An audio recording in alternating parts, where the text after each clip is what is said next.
വിഴിഞ്ഞത്ത് പ്രതിപക്ഷത്തെ വിമർശിച്ച് വെള്ളാപ്പള്ളി നടേശൻ. സർക്കാരിനെ പ്രതിരോധത്തിലാക്കി വിഴിഞ്ഞം തുറമുഖത്തെ പ്രതിസന്ധിയിലാക്കാൻ ശ്രമിക്കരുത്. ഓഹരി കൈമാറ്റം ബിസിനസ് തർക്കമായി മാത്രം കാണേണ്ടതാണെന്നും വെള്ളാപ്പള്ളി നടേശൻ യോഗനാഥം എഡിറ്റോറിയൽ വ്യക്തമാക്കി. അരുൺ ശങ്കറുടെ വിവരങ്ങളുമായി. Arun Shankar, good morning. യോഗനാഥത്തിൽ മറ്റെന്തൊക്കെയാണ് പറയുന്നത്? വിവരങ്ങൾ എന്തൊക്കെ?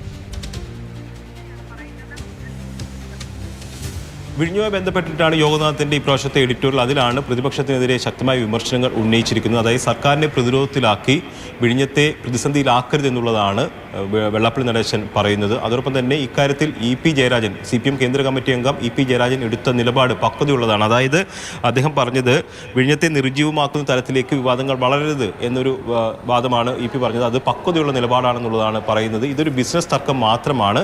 അദാനി കമ്പനി കാണിച്ചത് മര്യാദയല്ല, പക്ഷേ അതൊരു ബിസിനസ് തർക്കമാണ്. അത്തരത്തിൽ കരാർ വ്യവസ്ഥകൾ പാലിക്കുന്നില്ലെങ്കിൽ കരാറിൻ്റെ അടിസ്ഥാനത്തിൽ തന്നെ നടപടി സ്വീകരിക്കാനുള്ള വകുപ്പുകൾ ഉണ്ട്. അതുകൊണ്ട് തന്നെ ഇതിനെ ഒരു രാഷ്ട്രീയ വിവാദമാക്കരുത് എന്ന് അദ്ദേഹം പറയുന്നുണ്ട്.